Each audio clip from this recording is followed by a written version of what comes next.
అండి మరి సమయాన్ని ఎలీషా పాస్టర్ గారికి ఇద్దాము. వాక్యాన్ని మనం శ్రద్ధ కలిగి విందాము. ఎలీషా పాస్టర్ గారు వందనాలండి. 6:10 వరకు మీకు సమయం ఉంటుంది. వాక్య సందేశాన్ని అందజేయండి. అలాగే నాన్నగారి కొరకు మరొకసారి చెప్పండి. వీలైతే ఒక పాట పాడండి. దేవునికి మహిమ ఘనత ప్రభావములు ఆరోపించుకుంటూ శ్రద్ధ కలిగి మనం వాక్యాన్ని విందాము. అందరూ కూడా మరి ఎలీషా పాస్టర్ గారు చెప్పిన ప్రార్థన అవసరము వ్యక్తిగత ప్రార్థనలో కూడా జ్ఞాపకం చేసుకోండి. అయ్యా, మీకు ఆహ్వానం పలుకుతున్నాము.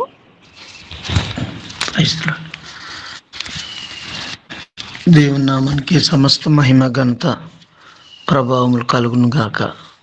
ఆమేన్.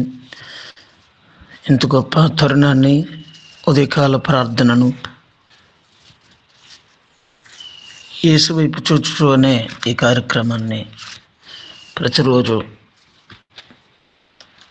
దేవునికి మహిమకరంగా, అనేకులకు దీవెనకరంగా ముందుకి కొనసాగించడానికి దేవుని ఆత్మచేత ప్రేరేపించబడినటువంటి, దేవుని చేత ప్రేరేపించబడి ముందుకు నడిపిస్తున్నటువంటి అమ్మగారు, హిమశ్రీ అమ్మగారు, ధనరాజయ్య గారు, వారిని బట్టి ప్రభుని స్తుతిస్తున్నాను. అమ్మగారికి, అయ్యగారికి వందనాలు. చేరున్న సేవకులు, పెద్దలు, స్నేహితులు, శ్రేయభిలాషులు, సహోదరి సహోదరులందరికీ ప్రభువు నామంలో వందనాలు. ఉదయకాల ప్రార్థనలో మరొకసారి దేవుడు మనలందరినీ కూడా ఈ దినమును కూడా సజీవుల లెక్కలో ఉంచి ఆయన నామాన్ని ఇంతవరకు పాటలు పాడుతూ స్తుతిస్తూ గణపరచడానికి దేవుడు ఎంతగానో అవకాశం ఇచ్చినందుకు దేవునికి స్తుతి స్తోత్రాలు. సమస్త మహిమ ఆయనకే కలుగును గాక. ఆమేన్. ప్రియులారా, మా నాన్నగారికి మొన్నటి దినాన్న ఉదయకాలం ముందు 5 గంటలకి ఒకసారిగా నోరు తొట్టిల్లింది. మాట్లాడటం కష్టపడ్డారు. 4:30-5 గంటల సమయంలో ఆయన ఉదయం లేచి ప్రార్థన చేసుకున్న సమయం, నా స్తోత్రం అంటూ ఉంటారు. స్తోత్రం టైంలో నోరు మాటలు సరిగ్గా రాలేదు. వెంటనే ఆయనకి హాస్పిటల్కి తీసుకెళ్ళడం జరిగింది. ట్రీట్మెంట్ అయితే జరుగుతుంది. స్కానింగ్ తీశారు. తలకి లోపల ఎడమ వైపు భాగంన బ్లడ్ క్లాట్ అయిందని డాక్టర్ చెప్పారు. ట్రీట్మెంట్ అవుతుంది. దయతో అందరూ ప్రార్థన చేయండి ఆయన స్వస్థత కొరకు. ఆయన పేరు జక్కయ్య గారు, మా నాన్నగారి పేరు జక్కయ్య గారండి. ప్రార్థన చేయండి. Praise the Lord. ఈ దినమున శ్రమల కొరకు కొన్ని మాటలు వాక్యం ద్వారా విందాం. దేవుని బిడ్డలుగా దేవుని నామములో శ్రమలు మన కొరకు యేసుక్రీస్తు ప్రభుల వారు సహించారు, భరించారు. ఆ దేవాది దేవుడై ఉండి అంత గొప్ప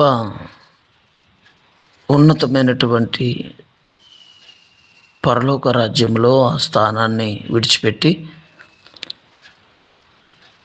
మానవుల కొరకు, నీ కొరకు, నా కొరకు, సర్వలోకములో ఉన్న ప్రతి ఒక్క మనుషుని కొరకు ఆయన శరీరధారిగా వచ్చి శరీరములో దీనునిగా, అల్పునిగా, ఎన్నిక లేనివాడిగా ఈ యొక్క మట్టి శరీరాన్ని ధరించి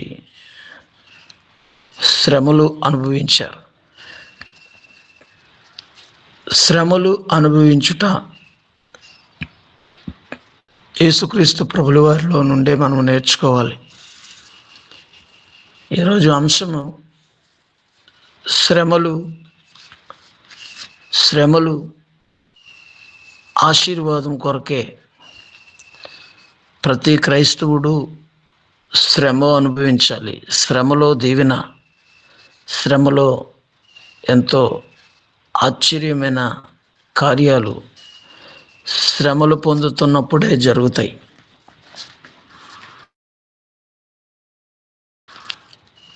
ప్రైజ్ ది లార్డ్. క్రీస్తు శరీరమందు శ్రమ పడెను. 1 పేతురు 4:1 ఒకసారి చదువుకుందాం. 1 పేతురు 4:1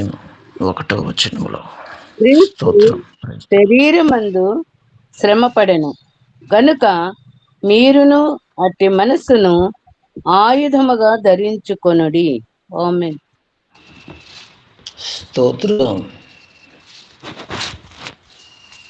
2వ వచనం కూడా చదవండి అమ్మగారు. శరీర విషయంలో శ్రమపడిన వాడు శరీరమందు జీవించు మిగిలిన కాలము ఇక మీదట మనుష్య ఆశలను అనుసరించి నడుచుకొనక దేవుని ఇష్టానుసారముగానే నడుచుకున్నట్లు పాపముతో జోలి ఇక నేమియూ లేక యుండును. ఆమేన్. Praise the Lord.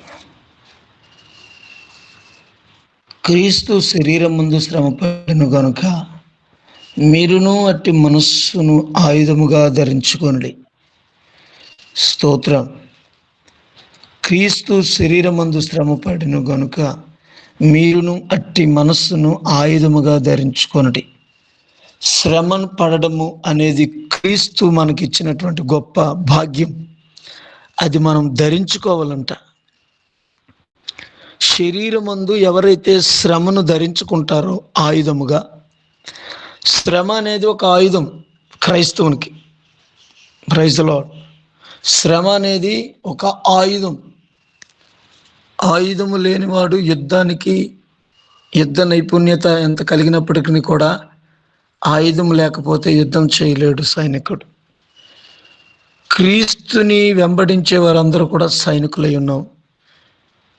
ఈ లోకాన్ని జయించే సైనికుడుగా, ఈ లోకాన్ని జయించే ఒక సైనికురాలిగా ఈ యొక్క శరీరాశలను, లోకాశలను, ఈ లోకంలో ఉన్న పరిస్థితులను, లోకములో ఉన్న పాపపు భోగములను, పాపపు స్వేచ్ఛతో కూడినటువంటి పాపములను జయించాలంటే క్రీస్తు శరీరమందు శ్రమపడెను గనుక మీరును అట్టి మనస్సును ఆయుధముగా ధరించుకొనుడి. శ్రమ అనే మనస్సు ఆయుధముగా మనం ధరించుకోవాలి. Praise the Lord. హల్లెలూయా. ఎవరైతే శ్రమ, క్రీస్తు కొరకు శ్రమ పడడం, క్రీస్తు కొరకు వేదన పడడం, క్రీస్తు కొరకు దుఃఖాన్ని అనుభవిస్తూ ఈ జీవితంలో, ఈ లోకంలో బ్రతుకుతారో వారికి నిశ్చయముగా, ఖచ్చితంగా ఎప్పుడూ ఆశీర్వాదం వారి వెంట నడుస్తుంది. ఆమేన్. హల్లెలూయా. హల్లెలూయా. శరీర విషయంలో ముఖ్యంగా క్రీస్తునందు శ్రమ పడడానికి గల ఫస్ట్ ఒక్క మాట చెప్పాలని ఇష్టపడుతున్నాను. క్రీస్తునందు శ్రమ పడడం అంటే 2వ వచనంలో క్లుప్తంగా పేతురు గారు రాశారు. శరీర విషయంలో శ్రమ పడిన వాడు శరీరమందు జీవించు మిగిలిన కాలము ఇక మీదట మనుజ ఆశలను అనుసరించి నడుచుకొనక. ఏంటండి? శరీరమందు శ్రమ పడుతున్నావా? క్రీస్తు కొరకు మంచిది. ఇలా నిజమైన శ్రమ ఏంటంటే, నిజమైన శ్రమ అనుభవించడం అంటే ఏంటంటే, ఇక మీదట మనుజ ఆశలను అనుసరించి నడుచుకొనక. మనిషి యొక్క ఆశలు ఏదైతే ఇప్పుడు భూమి మీద ఉన్నాయో, ఈ లోక సంబంధమైన ఆశలు, శరీర సంబంధమైన ఆశలు, ఏదేదో కావాలని, ఏదేదో కలగాలని, ఏదేదో చెయ్యాలని, ఈ శరీరానికి సంబంధించినటువంటి మనుషులు ఆశపడే ఆశ, ఈ లోక సంబంధమైన ఆశలను ఏ మనుషుడు కూడా శరీరం మందు మిగిలిన కాలమున ఇక మీదట చేయడు. రక్షించబడిన తర్వాత, క్రీస్తు బిడ్డగా మారిన తర్వాత, క్రైస్తవుడిగా మారిన తర్వాత, యేసు రక్తంలో కడగబడిన తర్వాత, పరిశుద్ధపరచబడిన తర్వాత, ప్రత్యేకించబడిన వ్యక్తిగా ఉన్న తర్వాత, దేవుని చేత, దేవుని సంఘములో, క్రీస్తు శరీరములో పాలిభాగస్థుడు అయిన తర్వాత నీవు నిజముగా శ్రమను అనుభవించే వ్యక్తివైతే శరీర మనస్సు ఆశలను, మనుజాశలను, శరీర ఆశలను నడుచునట్లు ఇక మీదట నడవు. మునుపు వెనక ఇంతకు ముందు నువ్వు దేవుని నమ్మకమునుపు జీవించినటువంటి జీవితంలో క్రీస్తును నమ్మిన తర్వాత ఇక మీదట నేను జీవించకూడదు. మనుష్య ఆశలను వెంబడించకూడదు. నడుచుకొనక, ఇక మీదట మనుజాశలను అనుసరించి నడుచుకొనక, దేవునికి ఇష్టానుసారముగానే నడుచుకున్నట్లు పాపముతో జోలి ఇక నేమియూ లేక యుండును. స్తోత్రం. హల్లెలూయా. నిజమైనటువంటి శ్రమ ఎక్కడొస్తుందంటే పాపాన్ని జయించే విషయంలో వస్తుంది. ఈ లోకాన్ని జయించే విషయంలో భయంకరమైన పాపం ఈ లోకంలో ఉంది. దాన్ని జయించడమే శ్రమ అనుభవించడం. అసలు ప్రైజ్ ది లార్డ్, హల్లెలూయా. శ్రమలు క్రీస్తు నిమిత్తమై మనం క్రీస్తు కొరకు జీవిస్తున్నప్పుడు అనేకమైనటువంటి నిందలు వస్తాయి. క్రీస్తు కొరకు శ్రమ, అనేకమైనటువంటి అవమానాలు వస్తాయి. క్రీస్తు కొరకు శ్రమ, పాపము చేయడానికి అవకాశాలు వస్తాయి. క్రీస్తు కొరకు శ్రమ, అనేకమైనటువంటి శరీర కోరికలు కలుగుతాయి. వాటిని జయించడం క్రీస్తు కొరకు శ్రమ. చూడండి 14వ వచనంలో, అదే అధ్యాయం 14వ వచనంలో, క్రీస్తు నామము నిమిత్తము మీరు నింద పాలైన మహిమ స్వరూపియైన ఆత్మ అనగా దేవుని ఆత్మ మీ మీద నిలుచుచున్నాడు గనుక మీరు ధన్యులు. ఆమేన్. స్తోత్రం, హల్లెలూయా. ఎవరైతే ప్రియమైనటువంటి దేవుని సేవకులారా, దైవజనమ, క్రీస్తు నామము నిమిత్తము మనము క్రీస్తు నామము నిమిత్తము మహిమ నిందలు పడడానికి ఇష్టపడాలి.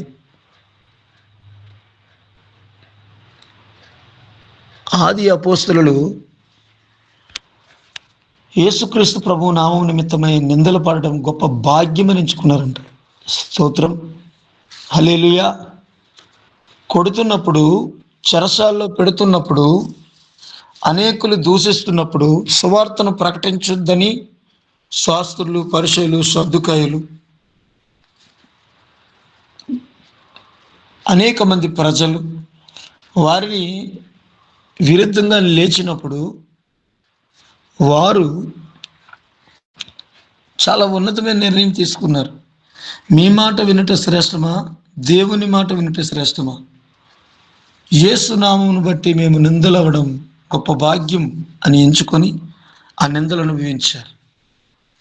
ఈ రోజున ఎవరైనా కానీ ఎందుకయ్యా ఇలా అంటున్నావు, ఇలా చేస్తున్నావు అనగానే చాలా కోపాలు, వ్యతిరేకతలు, ఆ దూషించి ఎవరైనా ఒక మాట అంటే 10 మాటలు మనం అప్పచెప్పే స్థితి కలిగి చాలామంది ఉంటూ ఉన్నారు.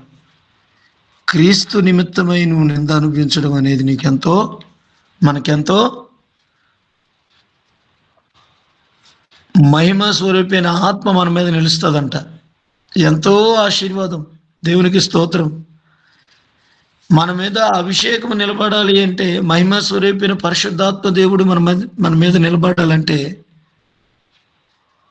మనం నిందలవ్వాలి, నిందలు భరించాలి. అప్పుడే మనం ధన్యులవుతాం. హల్లెలూయా, హల్లెలూయా. ఎవడైనను క్రైస్తవుడైనందుకు బాధను అనిపించిన యెడల అతడు సిగ్గుపడక ఆ పేరును బట్టి దేవుని మహిమపరచవలెను. 16వ వచనంలో ఉంచింది ఆ మాట. 16వ వచనంలో ఆ మాట రాయించాడు. క్రైస్తవుడైనందుకు బాధ అనిపించిన యెడల అతడు సిగ్గుపడక ఆ పేరును బట్టి దేవుని మహిమపరచవలెను. సువార్త చేయడానికి చాలా మందికి సిగ్గు. సువార్త చేయాలంటే భయం. బయటికి వెళ్తే ఏమైనా అంటారేమో, కొట్టేస్తారేమో, తిడతారేమో. దేవునికి స్తోత్రం కలుగును గాక. ఒకవేళ క్రైస్తవుడైనందుకు, యేసు ప్రభు నామాన్ని ప్రకటిస్తున్నందుకు, యేసు ప్రభు నామాన్ని అందరికీ నువ్వు చెప్తున్న విధానాన్ని బట్టి అనేకులు నిన్ను సిగ్గుపరచొచ్చు. ఆ పేరును బట్టి నువ్వు దేవుని మహిమపరచు. బాధ పెట్టొచ్చు. బాధ అనిపించిన యెడల ఆ బాధలో నుండి నువ్వు దేవుని మహిమపరచు. అనేకులు దూషించవచ్చు. ఆ దూషణకరమైన మాటల్లో నుండే మనము దేవుని మహిమపరచాలి. ఆమేన్, హల్లెలూయా, హల్లెలూయా. శ్రమలు 3 రకాలు. మనం క్రీస్తు కొరకు శ్రమ పడాలి.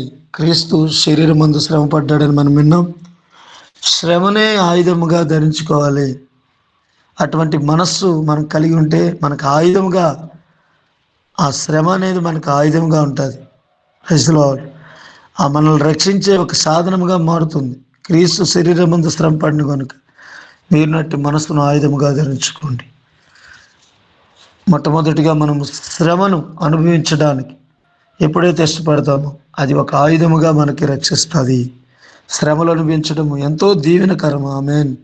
శ్రమలు అనుభవిస్తున్నప్పుడే కార్యాలు జరిగాయి, అద్భుతాలు చూశారు మన పితరులు. శ్రమ అనుభవిస్తున్నప్పుడు గొప్ప కార్యాలు జరిగాయి. శ్రమలు 3 రకాలు. ఏంటంటే దేవుని చేత, దేవుని మహిమ కొరకు అనుభవించవలసినటువంటి శ్రమలు. అది ఆ శ్రమలు ఎవరు అనుభవించారంటే బైబిల్ గ్రంథంలో మొట్టమొదటిగా యోసేపు అనుభవించాడు, దానియేలు గారు అనుభవించారు. స్తోత్రం. రెండవది ఉదాహరణగా నేను చెప్తున్నాను, రెండు పేర్లు. వారు శ్రమలో కూడా దేవుని మహిమపరిచారు. వారి పేరు ఘనపరచబడింది. వారు హెచ్చింపబడ్డారు. కేవలం దేవుని నామ మహిమ కొరకు వచ్చినటువంటి శ్రమ అది. రెండోది సాతాను శోధన కొరకు వచ్చే శ్రమలు. సాతాను శోధన ఇది కూడా దేవుని నామ మహిమ కొరకే. దుష్టుడైన సాతాను దేవుని బిడ్డలైనటువంటి వ్యక్తులమైన మనకు బలహీనపరచడానికి, కృంగజేయడానికి, వేదన కలుగజేయడానికి, దుఃఖపరచడానికి, దేవునికి దూరం చేయడానికి అనేక పలు విధాలుగా శోధనలు, శ్రమలు కలుగజేస్తుంటాడు. కానీ జీవగ్రంథంలో దేవుడు రాయించిన మాట, నీతిమంతును కలుగు ఆపదలు అనేకములు, వాటన్నిటి నుండి యెహోవా వానిని రక్షించును. దేవునికి స్తోత్రం కలుగును గాక. హల్లెలూయా. ఈ శ్రమలలో ముఖ్యంగా యోబు గారి గురించి మనకు తెలుసు. యోబు గారు శ్రమలు అనుభవించినప్పుడు ప్రభువుకు మహిమకరంగా తన జీవితాన్ని సమర్పించుకొని ఎంత శ్రమైనా, ఎంత దుఃఖమైనా, ఎంత కష్టమైనా, చివరకు రోగమే వచ్చినా, అన్నీ పోయినా శ్రమలలో కూడా దేవుణ్ణి మహిమపరిచాడు. అపవాది అయిన సాతాను ఎవరు మృంగుదనని గర్జించు సింహం వలె తిరుగుతున్నాడు. శ్రమలు కలుగు చేయడానికి, క్రైస్తవులపై దాడి చేయడానికి, దేవుని బిడ్డలను వెనక్కి లాగడానికి, దేవునికి విరుద్ధంగా ఆలోచనలు పుట్టించడానికి చాలామంది సాతాను శోధించినప్పుడు శోధనలో నిలబడలేని వారే ఎన్నెన్నో ఆలోచనలు, ఎన్నెన్నో బలహీనమైనటువంటి తలంపులు, మాటలు. నేను దేవుని నమ్ముకున్నాను కానీ నాకే ఎన్ని శ్రమలు రావాలా, నేను ప్రభువుని నమ్ముకున్నాను కానీ నాకే ఎన్ని బాధలు రావాలా, ఏంటి కష్టాలన్నీ అనే ఆలోచనలు అనేకముల హృదయాల్లో మెదులుతూ ఉంటాయి. కానీ మనము శోధనలో, శ్రమలలో నిలబడినప్పుడు దేవుని కాపుదల మన చుట్టూ ప్రాకారముగా ఉంటుంది. మనకు అది ఆశీర్వాదకరంగా మారుస్తుంది. ఆమేన్. హల్లెలూయా. శ్రమలు అనుభవించడం మనకి ఎంతో ఆశీర్వాదం. అది దేవునికి మహిమ. సాతాను ద్వారా వచ్చిన శోధనలో యోబు నిలబడినప్పుడు 2 ఆశీర్వాదం పొందుకున్నాడు. Praise the lord. 2 ఆశీర్వాదాలు మనం పొందుకోవాలంటే శ్రమలలో మనము కృంగిపోకూడదు. శ్రమ కలిగినప్పుడు చూడండి, సామెతల గ్రంథం 24:10 అంటది ఆ మాట, శ్రమ దినమున కృంగిని ఎడల చేతకాని వాడు వగదు అని. శ్రమ దినమున ఎవరైతే కృంగిపోతారో, బలహీనమైన ఆలోచనలు ఆలోచిస్తారో, చేతకాని వాడిగా అయిపోతాం. మనం సాతాను మీద విజయం పొందలేం, శోధన మీద విజయం పొందలేం. కాబట్టి ప్రభువునందు ప్రియ స్నేహితులారా, మనమందరం కూడా సాతాను పెట్టే శోధనకరమైనటువంటి శ్రమలలో మనము దేవుని కొరకు నిలబడాలి. మూడవది స్వపాపాన్ని బట్టి వచ్చే శ్రమలు. చూడండి, రోమపత్రిక 2:9 దుష్కార్యము చేయి ప్రతి మనిషిని ఆత్మకు శ్రమయు వేదనయు కలుగును. రోమపత్రిక 2:9. సత్యమునకు లోబడక దుర్నీతికి లోబడి వారి మీదికి దేవుని ఉగ్రతయు రౌద్రమును వచ్చును. దుష్కార్యము చేయు ప్రతి మనిషిని ఆత్మకు మొదట యూదునికి గ్రీసు దేశస్థునికి కూడా శ్రమయు వేదనయు కలుగును. ఆమేన్. స్తోత్రం.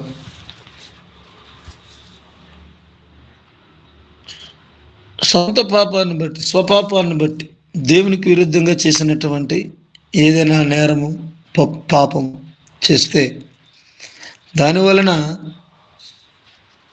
ఖచ్చితంగా శ్రమ వస్తుంది. మొట్టమొదటిగా ఒక ముగ్గురికి నేను చెప్తాను ఈ విషయంలో. రూతు పాపం చేసింది. యెరూషలేమును విడిచిపెట్టి, ఆశీర్వాదకరమైన స్థలాన్ని విడిచిపెట్టి మోయాబు దేశానికి వెళ్ళింది. చాలామంది దేవుని సన్నిధిని విడిచిపెట్టి లోకం వైపు చూస్తుంటారు. దేవుని మందిర ఆవరణలో ఒక్క దినము గడుపుట 1000 దినముల ఆశీర్వాదం. పాస్టర్ గారు, నయోమి సారీ, క్షమించండి, నయోమి అమ్మగారు చాలా పశ్చాత్తాపడ్డారు. లోకం వైపు చూసింది. తర్వాత మరలా దేవుడు గుర్తొచ్చాడు. శ్రమ వచ్చిన తర్వాత భర్తను పోగొట్టుకుంది. 2 కుమారులు పోయారు. ఏమండి, ఆస్తి పోయింది, అంతస్తు పోయింది, హృదయంలో శాంతి లేదు, సమాధానం లేదు, నెమ్మది లేదు. నయోమి అనే మాటకి మధురం మారగా మారిపోయింది నా బ్రతుకని చెప్పుకుంది. అలాంటి స్థితి. కానీ మరలా దేవుని వైపు చూసింది, పశ్చాత్తాపడింది. మరలా దేవుడు కనికరించి ఆశీర్వాదాన్ని ఇచ్చాడు. రెండో వ్యక్తి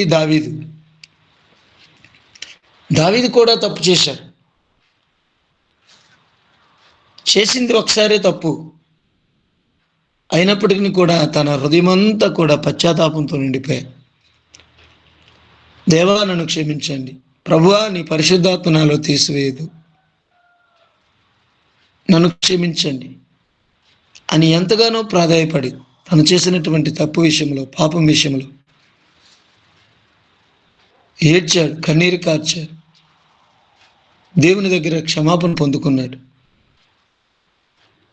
స్వపాపాన్ని విడిచిపెట్టి మరలా పాపము జోలికి వెళ్ళక దేవుని మహిమ కొరకు దావీదు నా హృదయానుసారుడు అని దేవుని చేతే ఒక గొప్ప వ్యక్తిగా, దేవుని చేత గొప్ప సాక్ష్యం పొందిన వ్యక్తిగా నిలబడ్డాడు.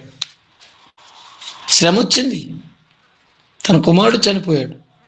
ఒక విషయం మర్చిపోవద్దండి, పాపము చేసిన వాడికి ఖచ్చితంగా పాపం పట్టుకుంటుందని బైబిల్ చెప్తుంది. ఖచ్చితంగా శ్రమను అనుభవించాలి, శ్రమకు తగిన ఫలితం ఖచ్చితంగా అనుభవిస్తాం. పాపం మనల్ని విడిచిపెట్టదు.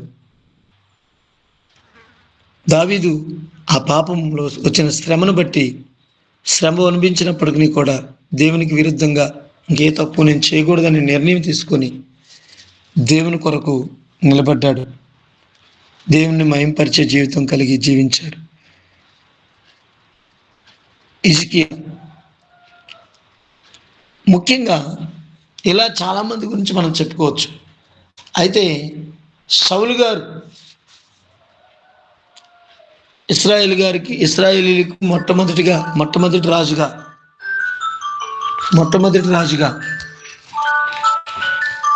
సౌలు గారు ఎన్నిక చేయబడ్డారు దేవుని చేత. ఈయన కూడా పాపము చేశారు.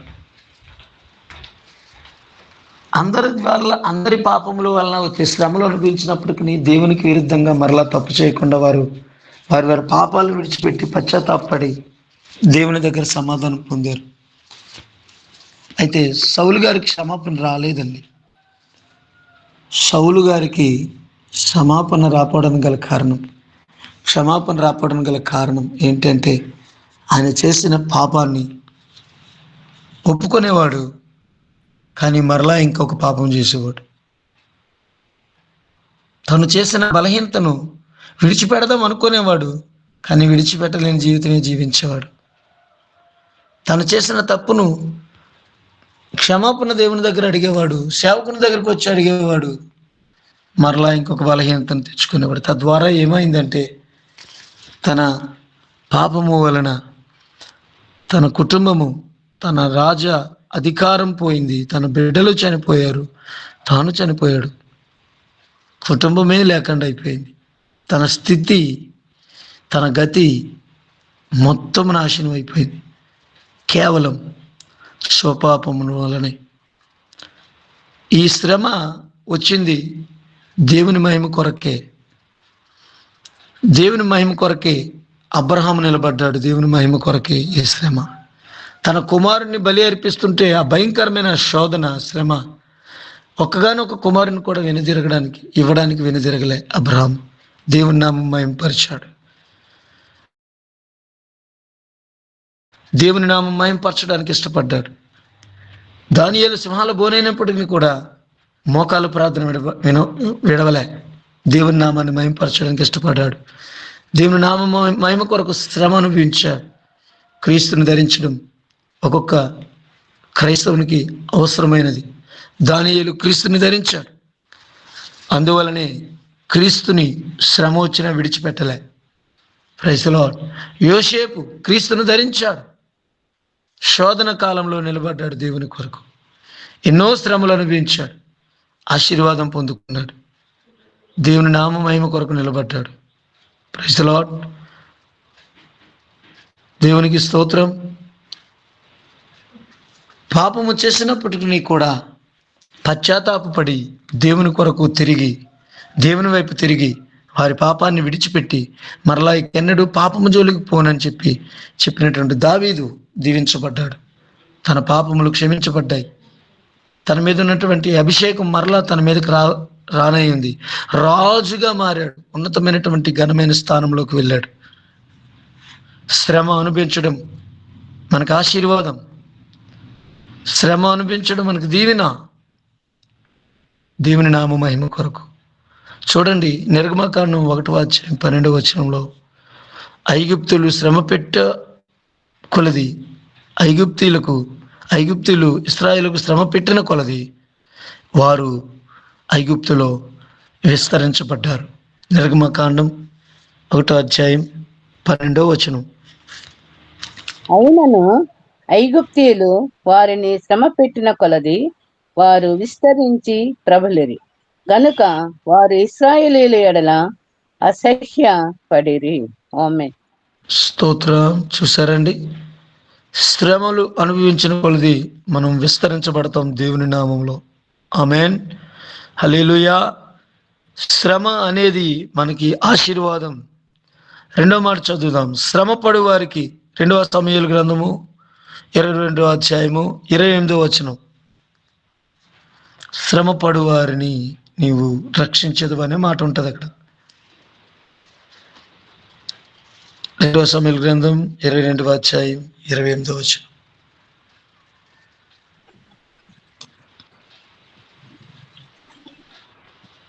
శ్రమపడు వారిని నీవు రక్షించదవు, గర్విష్ఠులకు విరోధివై వారిని అణచివేసెదవు. ఆమేన్. శ్రమపడు వారందరూ కూడా దేవుడు రక్షించడానికి సిద్ధంగా ఉన్నాడు. హల్లెలూయా. మూడో మాట చదువుదాం. 119వ కీర్తన 67వ వచనం. 119వ కీర్తన 67వ వచనం.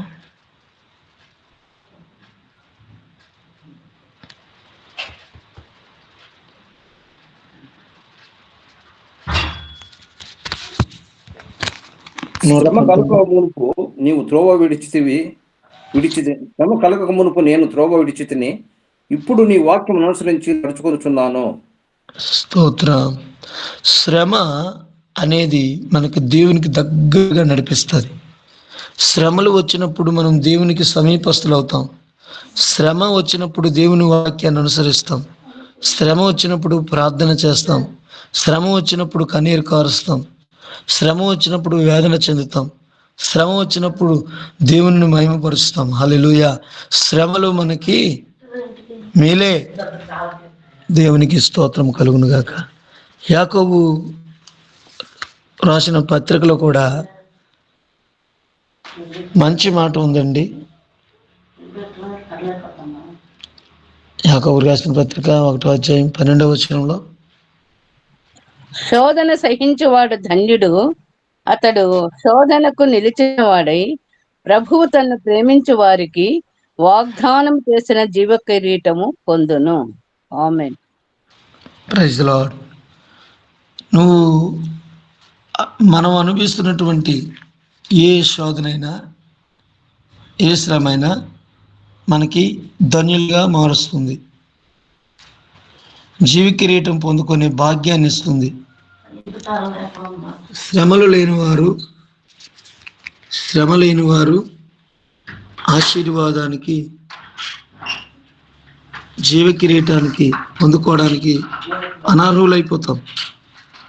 శోధన సహించటం, శ్రమలు అనుభవించడం క్రీస్తు నిమిత్తం ఎంతో ఆశీర్వాదం.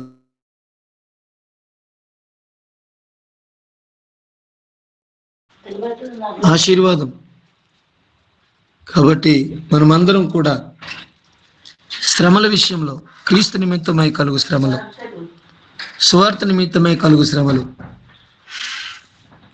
దేవుని నామ మహిమార్థమై మనం అనుభవించినప్పుడు మనము విస్తరిస్తాం, రక్షించబడతాం, దేవుని దగ్గరగా జీవిస్తాం, ధన్యులుగా మార్చబడతాం, జీవ కిరీటాన్ని పొందుకుంటాం. Praise the lord.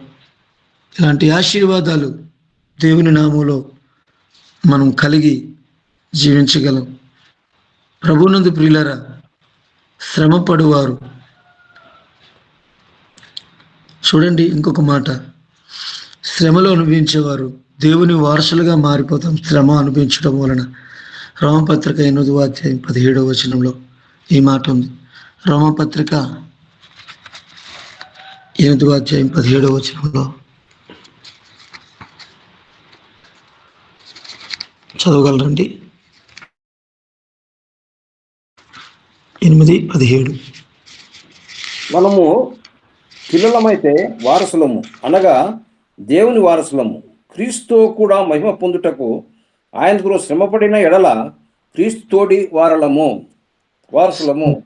స్తోత్రం. హల్లెలూయా. మనం పడే శ్రమ క్రీస్తుతో అయి ఉండాలి. మనము క్రీస్తులాగే మొట్టమొదటిగా వచ్చిన మనం చదివాం కదండి, క్రీస్తు శరీరమందు శ్రమ పడెను, అట్టి మనస్సు మనం కలిగి ఉండాలి.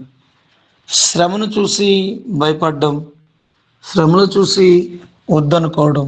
చాలామంది శ్రమను ఇష్టపడరు, క్రీస్తు నిమిత్తం వచ్చే శ్రమను ఇష్టపడరు. ఆది అపోస్తలులు 12 మంది శిష్యుల్లో అందరూ మ్యాక్సిమం హతసాక్షులు అయిపోయారు, యోహాన్ గారు ఒక్కరు తప్ప. ఎందుకు అంటే క్రీస్తు నిమిత్తము శ్రమ అనుభవించడానికి వారు ఎంతగానో ఇష్టపడ్డారు. వారు వారసులుగా మార్చబడ్డారు. దేవుని బిడ్డలు, దేవుని వారసులు అవుతాం మనం. హల్లెలూయా. ఆయన పిల్లలమైతే మనం వారసులం, క్రీస్తు తోడి వారసులం. మనం శ్రమ పడిన వారికే ఆ ఆధిక్యత దక్కుతుంది. శ్రమలు అనగానే చాలామంది ఆ నిర్ణయాలు మంచిదే, కానీ ఆచారపూర్వకంగా ఎవరో ఏదో చేస్తారని 40 దినాలు చాలామంది ఆర్చేములు మాలేస్తారు. డ్రెస్ కోడ్ మారినంత మాత్రాన శ్రమ పడినట్టు కాదు కదండి. చాలామంది ఆహార వ్యవహారాలు మార్చుకుంటారు. ఆహారం తినకపోవడం పెద్ద శ్రమ కాదు కదా.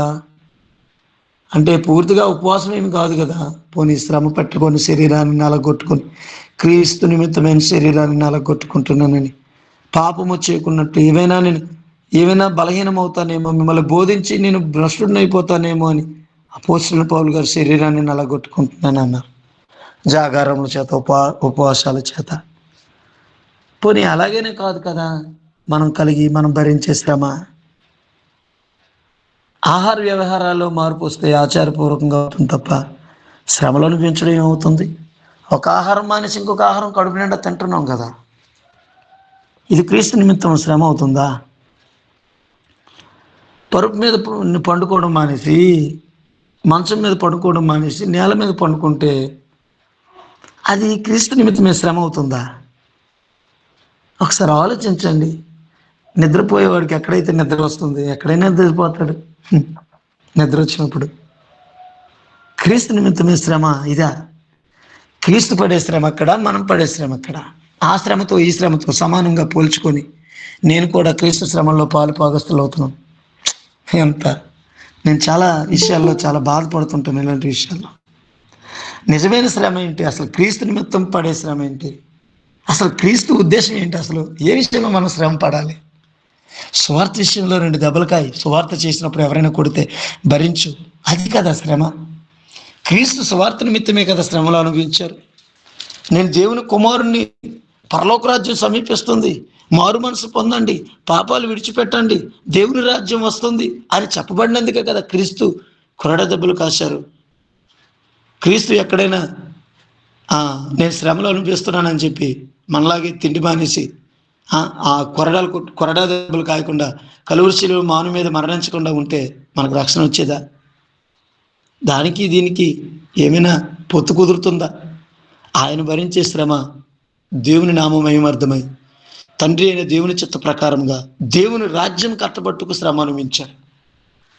క్రీస్తు నిమిత్తమే మనం చేస్తున్న శ్రమ, మన వ్యవహారాలు మనకు అనుకూలతను బట్టి, మనుషుని యొక్క ఆలోచనలో వచ్చినటువంటి ఉద్దేశాలను బట్టి మనం చేస్తున్నటువంటి మనమేదో శ్రమలో అనిపిస్తున్నామనే ఆ ఉద్దేశం లోపల నుండి మనకు మనమే సాటిస్ఫై అవుతూ అసలు దేవునికి ఏమైనా సంతోషం కలుగుతుందా మనం అలా ఉండడం వల్ల?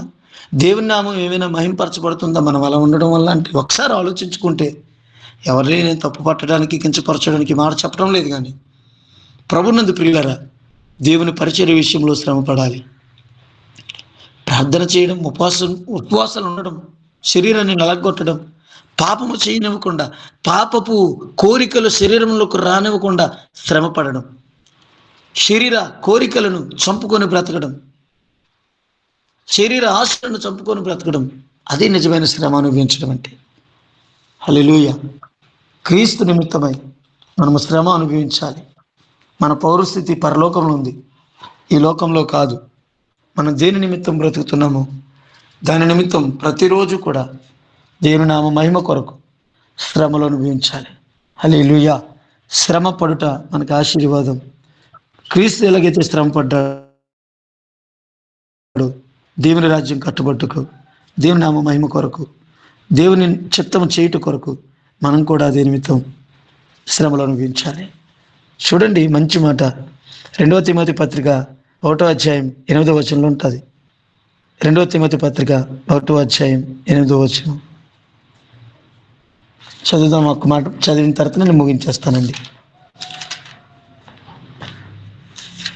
కాబట్టి నీవు మన ప్రభు విషయమైన సాక్ష్యమును గూర్చినను ఆయన ఖైదీనైన నన్ను గూర్చిన ఈయనను సిగ్గుపడక దేవుని శక్తిని బట్టి సువార్త నిమిత్తమైన శ్రమానుభవంలో పాలువాడవై ఉండుమో. స్తోత్ర. ఆయన చెరసాల్లో ఉంచబడి తిమోతి గారికి చెప్తున్నారు, క్రీస్తు శ్రమల్లో పాలుభాగస్వామి అయి ఉండు. క్రీస్తు సువార్త నిమిత్తమై, దేవుని పని నిమిత్తమై, మనము దేవుని పని నిమిత్తమై ఒక శ్రమ, సువార్త కొరకు ఒక శ్రమ, అనేక ప్రజల కొరకు, రక్షణ కొరకు నువ్వు శ్రమ.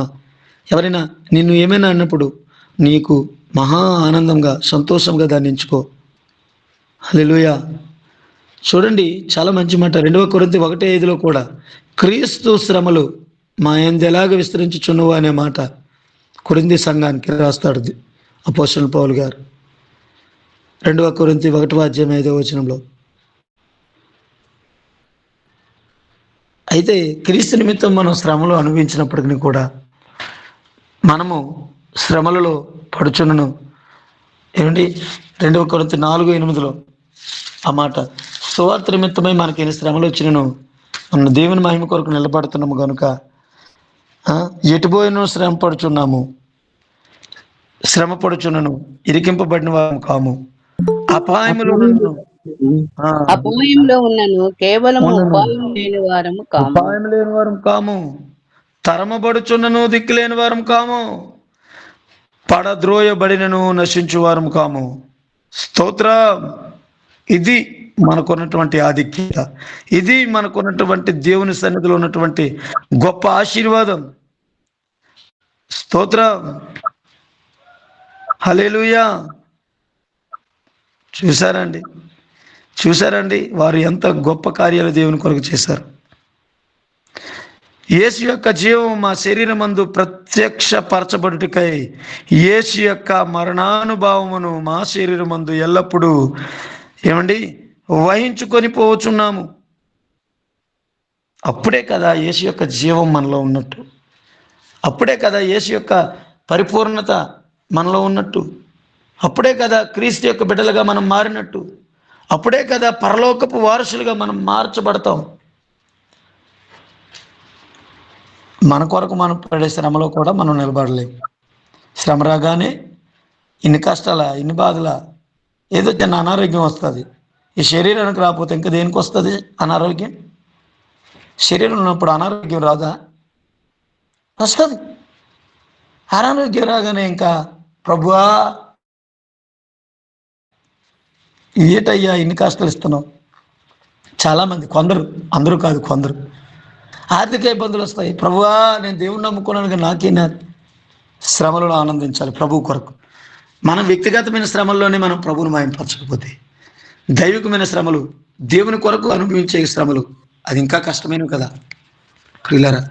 కాబట్టి మనము క్రీస్తు కొరకు శ్రమ అనుభవిస్తే, క్రీస్తు నిమిత్తమై, దేవుని నామమహిమార్థమై, క్రీస్తు సువార్త నిమిత్తమై శ్రమ అనుభవించడం మనకి దీవెన, ఆశీర్వాదం. ఈ శ్రమలు మనకెంతో ధన్యత, జీవకిరీటం, దేవుని బిడ్డలు అవ్వడానికి గొప్ప అవకాశం. దేవుని పరలోక రాజ్యంలో వారసులుగా మనం మార్చబడతాం. ఇటు కృప నాకు, మాకు, మనందరికీ ఈ వాక్యం విన్న ప్రతి ఒక్కరికి దేవుడు అనుగ్రహించును గాక. ఆమేన్. ప్రైజ్ లార్డ్ అండి. వందనాలు. గారికి, అమ్మగారికి వందనాలు. ఆమేన్. సిలువకెక్కెను నీ ప్రేమ, రక్తము కార్చెను నీ ప్రేమ, సిలువకెక్కెను నీ ప్రేమ, నాకు విలువనిచ్చెను నీ ప్రేమ, నాకై మరణించెను నీ ప్రేమ, నాకై తిరిగి లేచెను నీ ప్రేమ, నీ ప్రేమ ఎంతో ఎంతో మధురం యేసు, నీ ప్రేమ ఎంతో ఎంతో మధురం.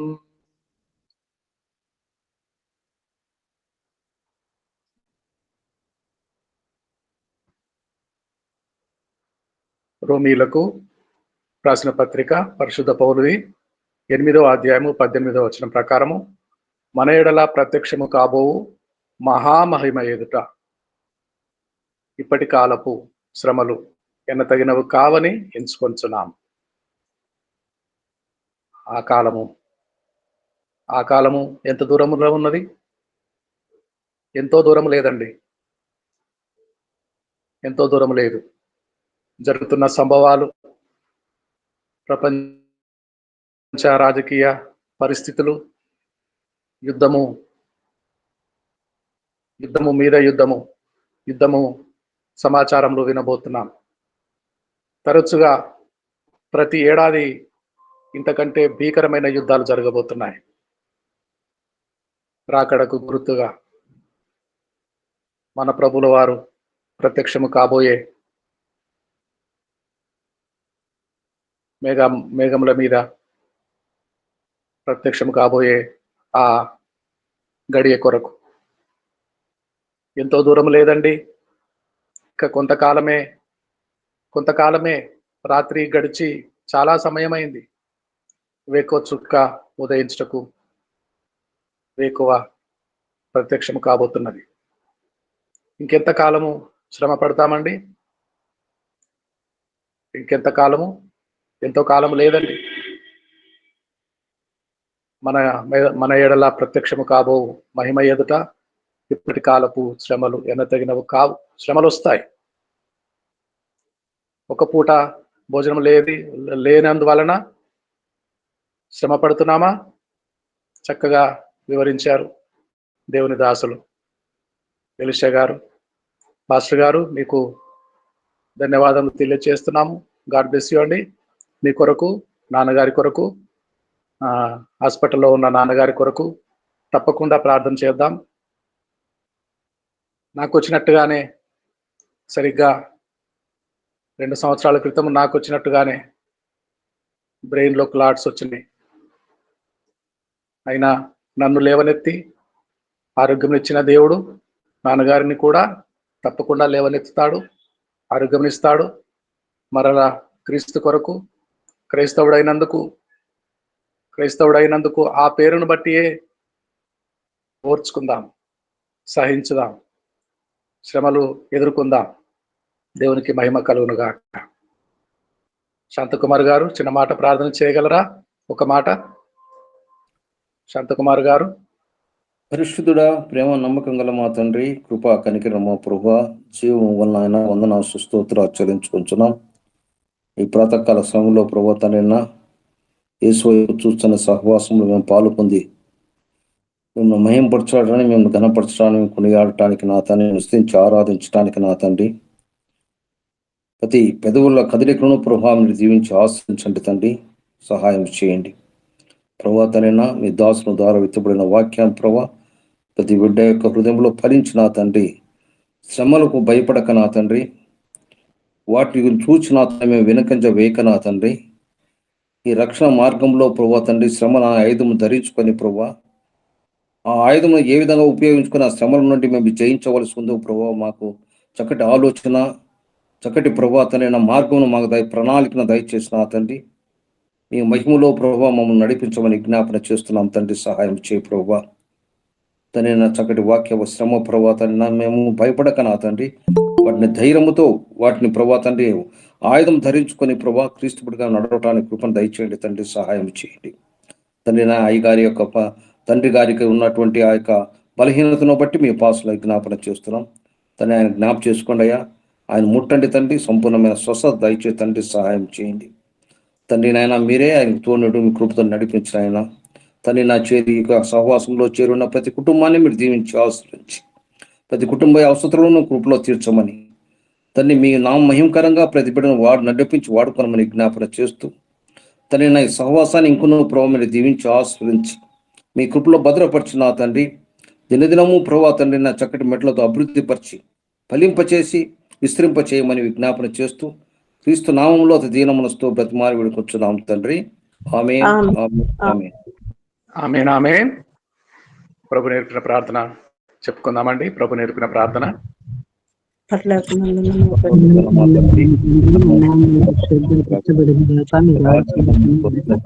మీ చిత్తం భూమి అందరూ నెరవేరును గాక. మనదిన ఆహారం నేడు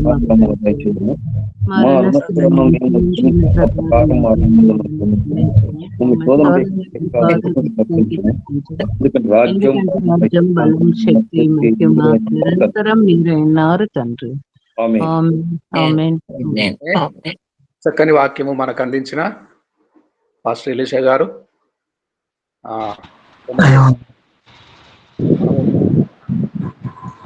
అయ్యగారు, ప్రైజ్ లార్డ్ అయ్యగారు.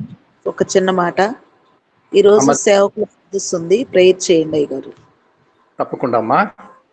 గుంటూరు బూడపాడులో సేవకుల మీటింగు తప్పకుండా ప్రార్థన చేద్దాము. అయ్యగారు చక్కని వాక్యముతో మనందరిని బలపరిచిన ఎలీషా పాస్టర్ గారు, ఎస్కోట, విజయనగరం జిల్లా, ఆశీర్వాదం విడుదల చేస్తారా? ఓకే అమ్మ. జయంతి అమ్మగారికి ప్రైజ్ లాడండి. అమ్మగారండి ప్రైజ్ లాడ్. ఆశీర్వాదం తీసుకుందాం. అందరికీ ప్రభునామమున వందనాలండి. ఆశీర్వాదం తీసుకుందాం. పరమ తండ్రి అయిన దేవుని ప్రేమ, ఆయన కుమారుడు మన రక్షకుడైన యేసయ్య కృప, పరిశుద్ధాత్మ అన్యోన్య సహవాసము సన్నిధి ఆయన రాకడ పర్యంతరము సకల పరిశుద్ధులతోనూ సార్వత్రిక సంఘముతోనూ యేసు వైపు చూచు అనేటువంటి ఈ ఆధ్యాత్మికమైనటువంటి కార్యక్రమంలో అనుదినము ప్రార్థనలో పాలు పొందుతున్న సేవకులతోనూ వారి సంఘాలతోనూ సహోదరి సహోదరులతోనూ వారి కుటుంబాలతోనూ, ముఖ్యంగా ధనరాజయ్య గారు, మిస్త్రీ అమ్మ గారు, వారి బిడ్డలు, వారి కుటుంబంతోనూ సదాకాలము ఆయన రాకడ పర్యంతరము తోడైండి నడిపించును గాక. ఆమేన్. అందరికీ వందనాలు. అందరికీ అందరికీ వందనాలు. ప్రైజ్ ఇంతతో తెలుగు సభ